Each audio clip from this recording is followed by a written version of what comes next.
everyone, and welcome to Sphere of Success, which looks at life's and business challenges and adversity, and to see how we can get the best out of that. Because whenever we go to the gym, we always know that there's going to be a bit of pain involved as we push ourselves. And you know what happens in life, I always have the thing, it happens for us rather than to us. So those opportunities can be the opportunity to learn and grow, even when they go to our darkest moments and we think there's no light at the end of the tunnel.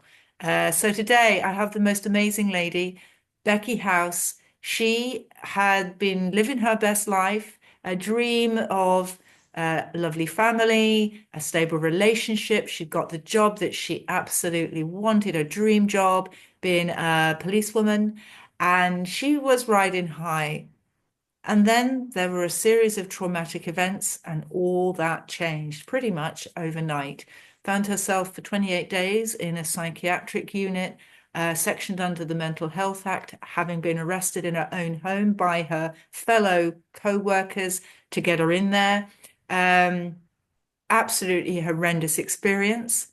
And then how she has transformed and triumphed over this time of adversity and challenge, and has now gone on to write a book called Police to Paranoia, which is actually going to be showcased on the stage. It's going to be touring as a theatre production. I think it's this year. She is in the process of filming a documentary as well. She's helping people with an amazing founder of a community interest group called Strength in Struggles, through her lived experience for support, has got growing those. She's got four now, four groups. And it's just amazing to hear how Becky has taken this challenge and really transformed. Two children, wonderful marriage, just living again the dream, but from a perspective of knowing how awful life's challenges can be. So, Becky, welcome. It's wonderful to have you on the show. No, thanks very much for having me, Deborah. Oh, it's an absolute complete privilege. And as this is all about adversity and challenge, I'd love you to just go through a little about your lived experience with you hitting rock bottom and how you've now been able to come through. My mental health crisis was 18 years ago now. Like you say, it was that severe that I had to be detained in a psychiatric unit for 28 days. And at that point, I didn't think for 1 minute I would be where I am today or even here today, because things got that bad that I didn't want to be here anymore back then. It's been a very it was a very challenging few years back then, but my mental health, I worked on my mental health and it got better over the years. And I got back into the police force with my dream career that I'd always wanted to do since the age of 5. But unfortunately, I had to go out 4 years ago because, for reasons unrelated to this, I was assaulted on duty and sustained an injury. So I had to leave the police. But I think we were talking about it earlier. I'm a great believer in fate, and things take you on to different paths in life. And for me, that path was where I wrote my book, Police to Paranoia, detailing all about my mental health crisis and ultimately my recovery. And from that, I went on to form my own community interest company, Strength in Struggles, only in back end of 2023. And I did that because I wanted my horrendous experience and what I went through, which was the darkest time of my life. I wanted to turn it into something positive and use my experience and my lived experience to then go on to help others that needed that help, and for someone to help them that got it, that understood their struggles and understood from someone sorry, when people say they feel suicidal, I get it because I've lived and breathed it myself. So I thought there's no better person to do the peer-to-peer support groups, which I run myself within SIS, is to help people really, because I get it. And I mean, this is so beautiful. And often I feel that, when when we've come through the fire, when we've been forged in the fire, often what comes around, and I know that you were in service to others when you were in police force. And again, this shows again the service to others element of then how we perceive the value that we can derive for the world after these challenges. It's very lovely what you say. I absolutely love what you're trying to do. And Thank you.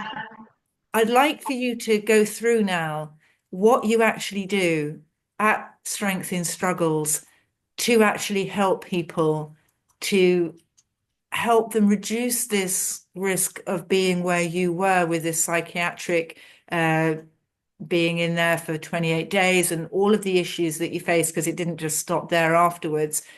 What is Mhm. it that you've now embedded within Strength in Struggles that's helping people to catch things perhaps before they escalate?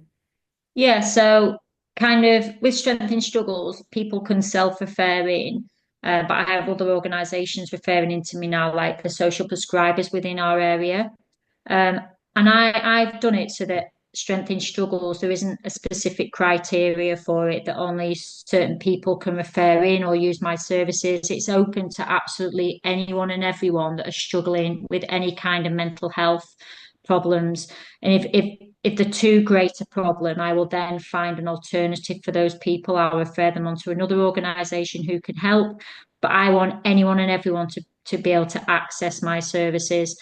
All my services are free, which again, I want it to remain that because I want people to be able to dip in and out of all the services that I offer. So I run the peer-to-peer support groups, where I run them myself with lived experience. I'm very open about my own battles in the past, which put people at ease. And people have commented about it's refreshing to be able to come to a group where it's run by someone that gets it, that people say a lot to me. And that puts people, it gains trust straight away between me and those people.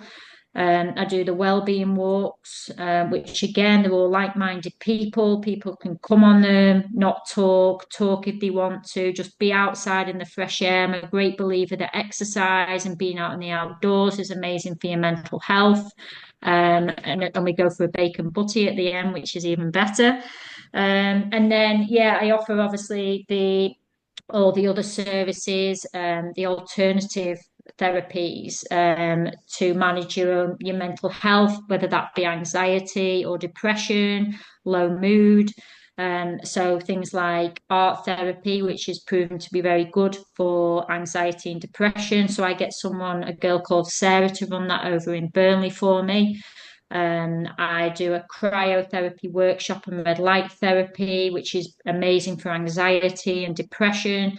And yoga, Reiki, acupuncture, you name it, we do it. And I'm always open to new suggestions for alternative therapy. So at the groups that I hold, the peer-to-peer support groups, I'll always ask the people that come to my groups, is there any other therapy that you think might benefit you and other people? And if they bring something to the table, I'll look into it and I'll find that person to collaborate with. So yeah, I'm totally open to suggestions from my clients as well, what would work for them. And I always say to people, if people are scared of trying things, I'm a great believer in just try something once. If it doesn't work for you, or if it's not for you, if you just don't like it, there's nothing lost. But I always think just try something once and see if it benefits you.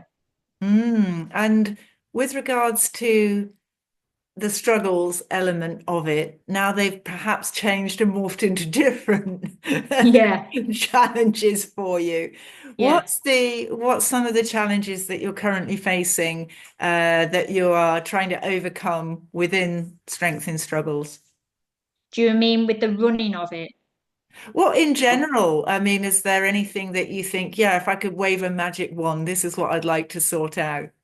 Yeah, I think I'm really happy with how it's going. I think it all comes down to it's funding as well. I've got so many ideas and so many things that I would like to do, and I would fund every session going forward for years for people if I could do it. But it all, because my services are all free, I totally rely on funding and grants, sponsorships, anything to do it. So that would be my biggest challenge because I'm happy with how everything's running. So that's my biggest challenge is making sure that SIS can continue for years and years and years indefinitely, really, because it's working. It's a service that's very much needed.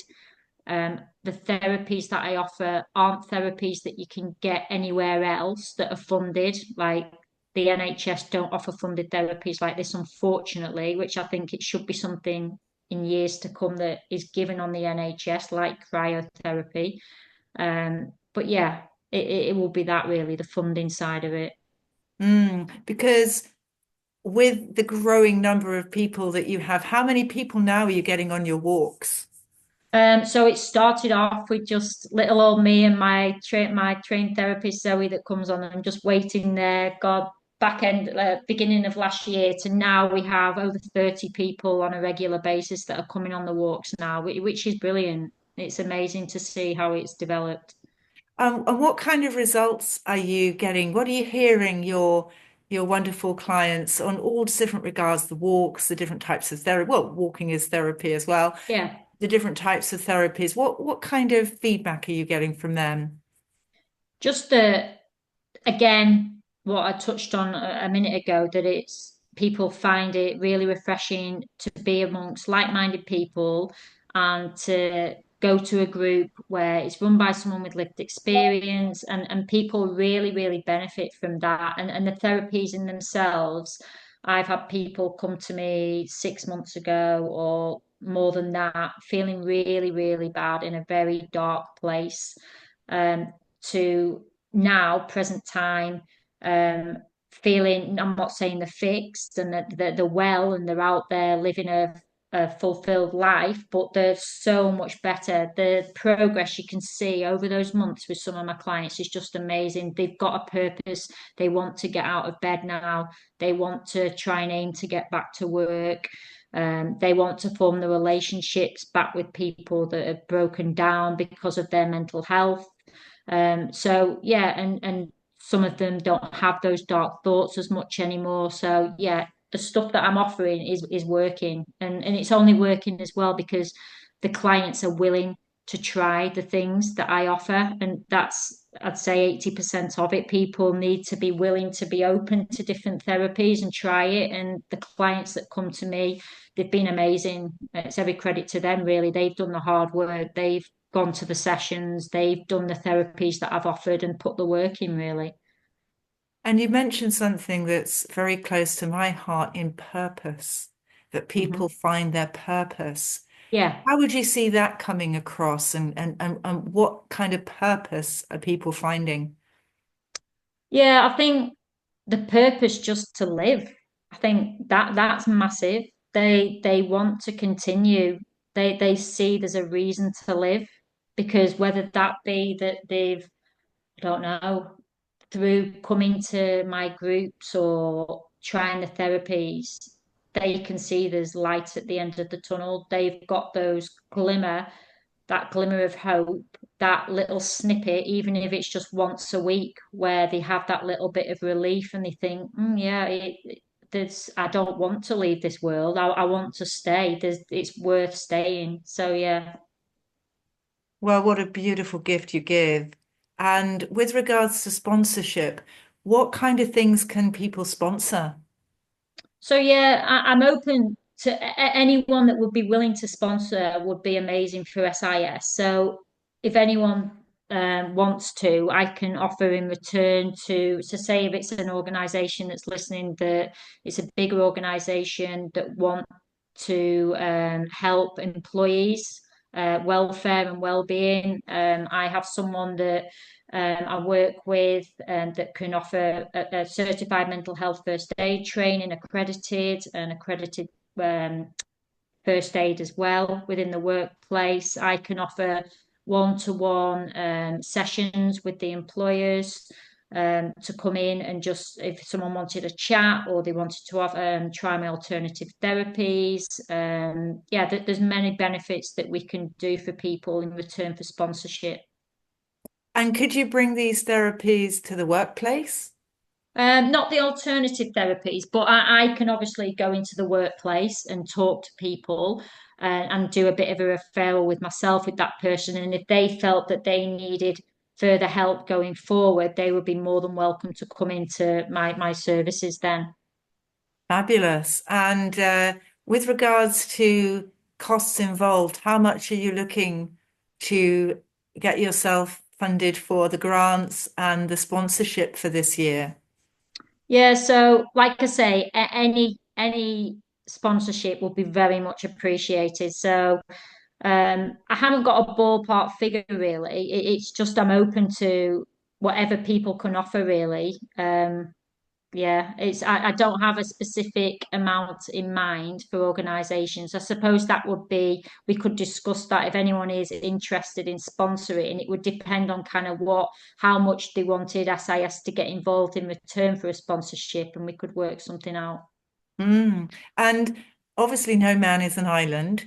So, with people feeling better and more fulfilled and having their purpose, are you hearing other things about what's happening in their wider community, maybe their friends, their family, their loved ones? Are you getting any feedback from that perspective? Yeah, so clients that I work with, I speak. So I have younger clients sometimes or older clients, but the younger clients, their parents have approached me saying that they're made up. They feel like they've got the son or the daughter back, and yeah, they feel like who they'd lost for that period of time, they've got them back. And yeah, even friends of that person have come forward and just said they can't believe the change in that person to the point where they've learned about the services within SIS and they've then spoken to other people and it's word of mouth and then they know someone and then they've referred into SIS. So yeah, it's good. Mm. Because we must never forget that having somebody who is suffering like this as a nearest and dearest, or a great friend, or a mum, or a dad, or a family member, a child, it affects us and our own mental health. Yeah, well, yeah, definitely. But I know when I was at my lowest, it affected my family, like my mum and dad and my sister. It had a massive effect on them. And Mm. yeah, because it's hard to understand, isn't it? And you worry about that person and you want to help, but the person that's poorly at that time, it they can't explain fully what they're going through. So the people around them, their support network, feel helpless, and that's frustration then, and they feel helpless, and it's so hard, and then that has a toll on their mental health as well. Then. Mm. And do you offer any support for the people that are having people who are associated with the person with the mental health? Yeah, and yeah, I haven't really at the moment, but I would do that because sometimes people will come with someone else on that initial meet with myself. They'll bring a loved one with them, and I will always speak to them and say, I appreciate it's affecting you. And I will always say to them, I'm here if you need to speak and stuff like that. So yeah, in a roundabout way, I do. Mm, because because of the nature of the way I grew up with mental illness in my family and addiction, I seem to attract quite a few people that have had different types of addiction. And I went through the Al-Anon process, which is for people out there, that's the support group for people in their lives who have alcoholics in their lives, not for the All right, okay. alcoholics themselves, but Al-Anon is the support group for the friends and family and loved ones of alcoholics. And so I went through the 12-step program associated with that, which is pretty much the All right. mirror image of Alcoholics Anonymous.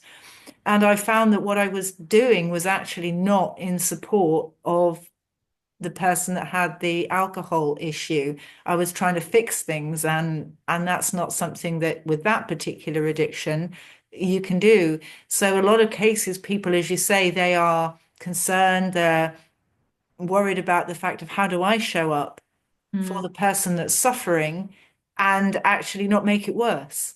Yeah, yeah. I guess it's just, and it's so hard to do, but it's just having that extra bit of patience for people, isn't it? And giving that person time. And it's so easy for me to like say this now because I've come out the other side and I'm not in that position, but it's hard and it is frustrating, but it's just being there for that person, isn't it? No matter how much they try and push you away, because that's kind of what got me through my bad time was that my friends and my family, no matter how much I pushed them away, that they were there when I needed them, and they were always there for me.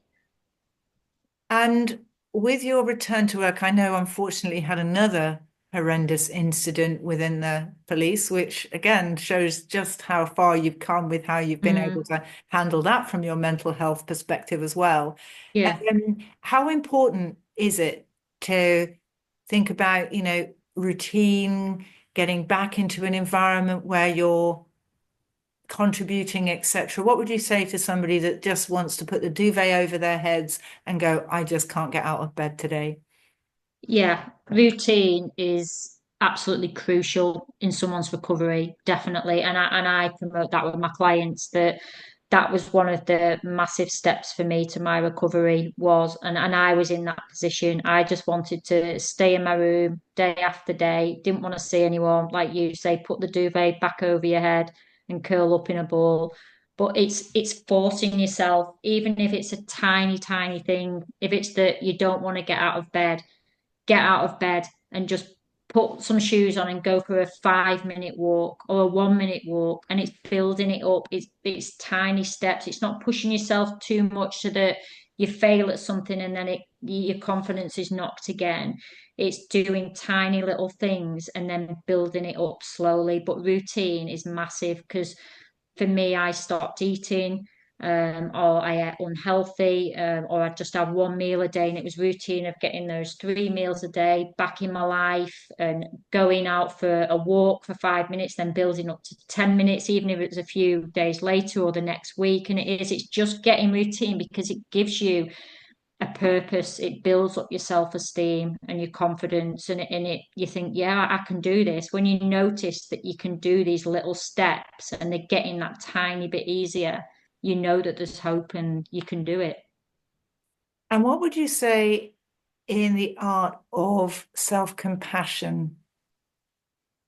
How important is it to not be too hard on our own selves when we're going through that?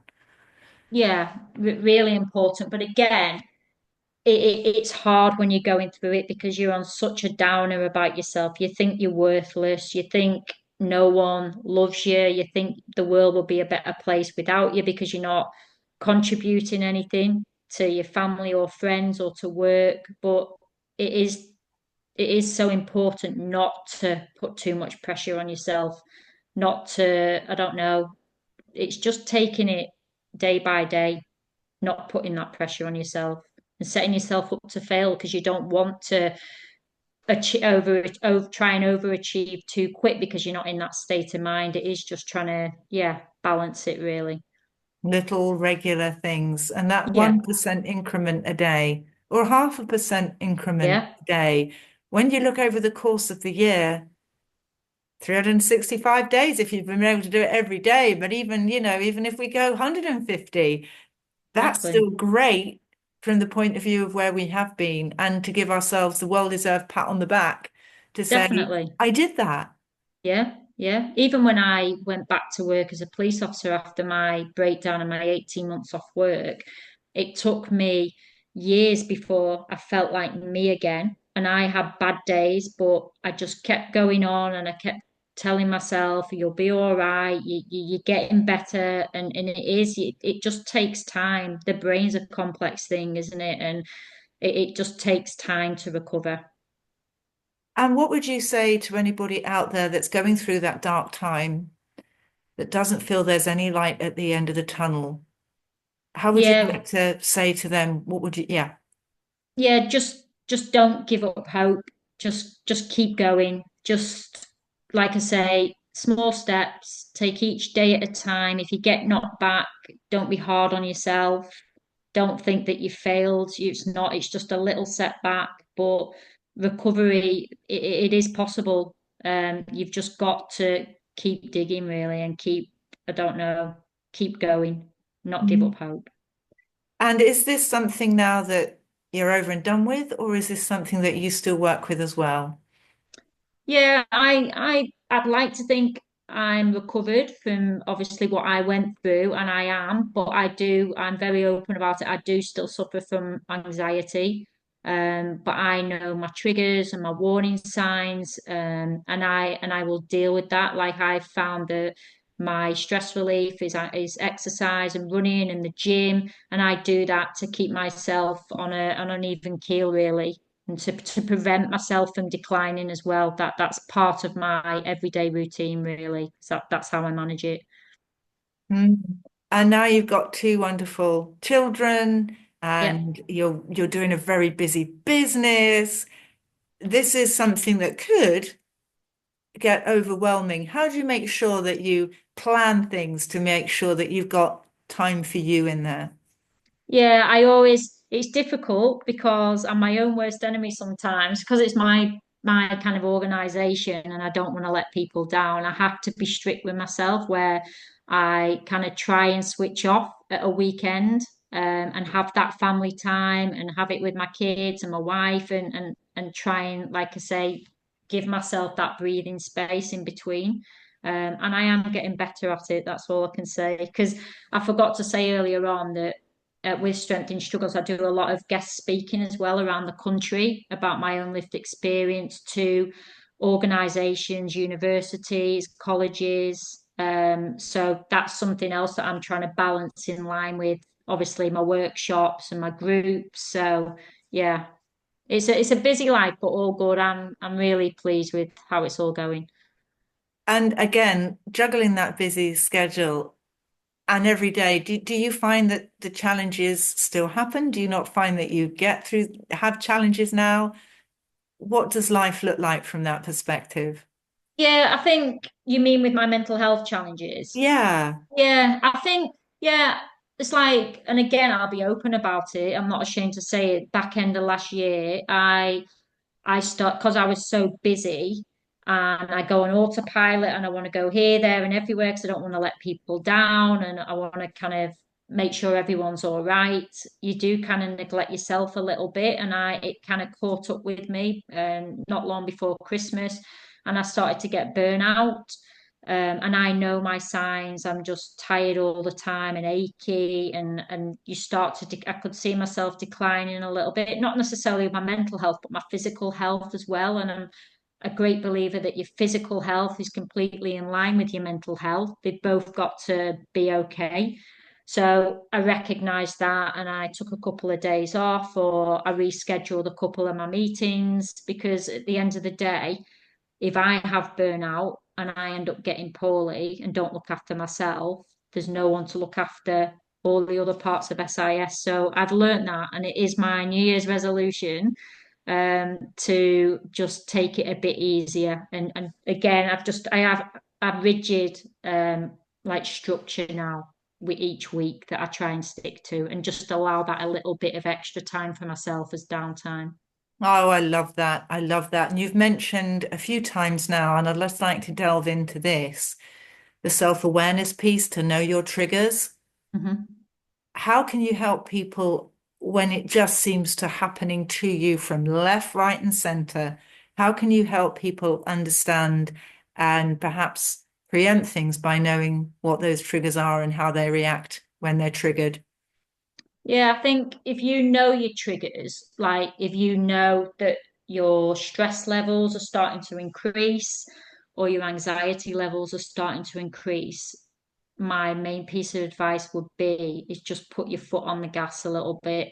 If you've got a meeting or not even a meeting, if you've got a tea date plan with one of your friends on a Thursday and it's Monday and you're thinking, oh my God, I'm shattered or I'm stressed, don't put yourself under that pressure to go. If people will understand, life goes on, but you've got to look after yourself. If you notice that you're declining in any way, it is just to manage your expectations for the rest of the week or the rest of the month. It's just to take it easy and not put pressure on yourself or and again talk to people, someone that you trust. If you think you're declining a little bit or you're feeling a bit stressed, just go and have a chat with someone.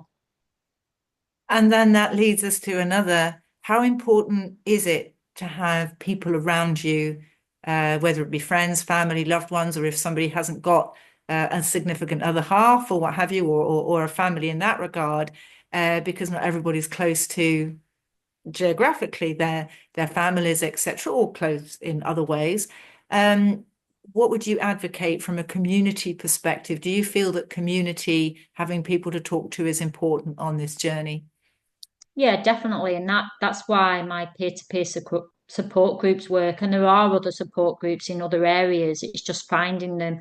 But yeah, it's important just to speak to people. There's places on like on online or on the phone like Samaritans, or if you just want to offload to someone, that there's services out there other than mine. There's services on the phone that you can ring and just yeah, just speaking to anyone that will listen really, or just let you sound off for that period of time.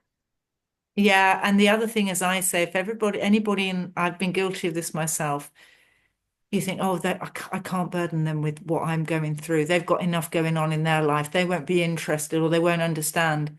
The fact is, human nature, the majority of people want to help. And Yeah, you're giving them a gift to be able yeah, to help definitely. you or be there to listen. So actually, I then took the view, don't deny people the gift of supporting you because Yeah, they do like to. And if you choose wisely and you know the people that would hold space for you, then do speak to somebody because it can make the world of difference. And they can say something that perhaps you hadn't thought of in the same yeah, way. So absolutely, I advocate, reaching out to somebody, and that can feel incredibly difficult. And I've been there with that where you just go, I don't want to, I want to keep this all inside. But if you can reach out, as they say, what is it? A trouble shared is a trouble halved. And I think yeah. that's a very, very good way of thinking about it. So, Becky, what's the next steps now? You've mentioned the new year. What are your hopes now for strength in struggles for the coming year? Yeah, so first and foremost, well, eventually I would like Strength in Struggles to not just be an East Lancashire based organisation, to roll it out across different parts of the country. That's my big long ambition.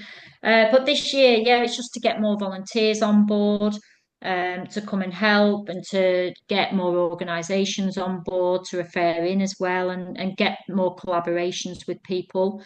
Obviously, I've in the very early stages of the documentary, so that's exciting. So I'll be doing stuff with that and the theatre as well. So hopefully that will be toured in Lancashire. We're aiming for September at different parts of Lancashire, so I'll be involved in that as well.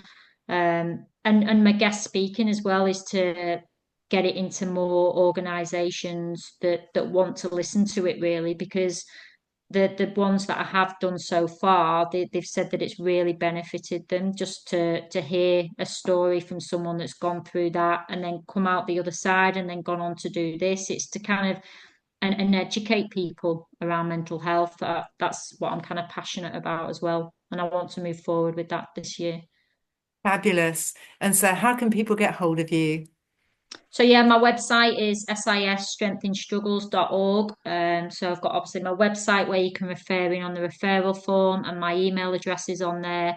I'm on LinkedIn under Rebecca House, and Facebook, SIS Strength in Struggles, and Instagram as well with that. Fabulous. And I would say to any businesses that this resonates with, any entrepreneurs that this you think this is a great scheme. Anybody in business who has perhaps gone through that mire of mental health as well, and you think, you know what, this is something that we could really align with, because more and more now businesses are very interested in ESG, how you support the local community, etc. So please do be in touch with Becky because she's got so much wealth of knowledge to give and the support, especially if you're an employer and you think, actually, you know what, perhaps it's going to be tough for one of my employees or a number of my employees to come to us and say we're struggling because we can all do a very good job at trying to hide it until it's too late. And this could just be what they need before it is too late to be able to keep things on more of an even keel. So do be in touch with Becky. And Becky, it's been a wonderful privilege and a pleasure to have you. And thank you so much for being so clear and transparent on your journey so that other people can actually think, ah, I'm not the only one that's suffering. That's a very brave thing to do. I truly appreciate it. Thank you. Thanks so much for having me. Oh, a pleasure. And everybody listening, thanks so much again for tuning in. And if you're new to the show, thank you so much. It's wonderful to have you with us. Please do like, comment, subscribe, and share. Because again, as I say, this is something which could really resonate with somebody. You never quite know what somebody's thinking deep, deep down, because sometimes we can do a very good job of hiding it. So this might, without even you knowing, be an absolute lifesaver to somebody. So, and indeed, a company that could want to be thinking, right, I'd love to get involved with an amazing regional charity that's supporting this beautiful mental health thing with all these wonderful therapies. And I love the walking because when you walk and you talk, all these things come out. It's wonderful. So please do, and thanks everybody so much. And be successful during the course of the next week until our next episode. Okay, bye bye everybody.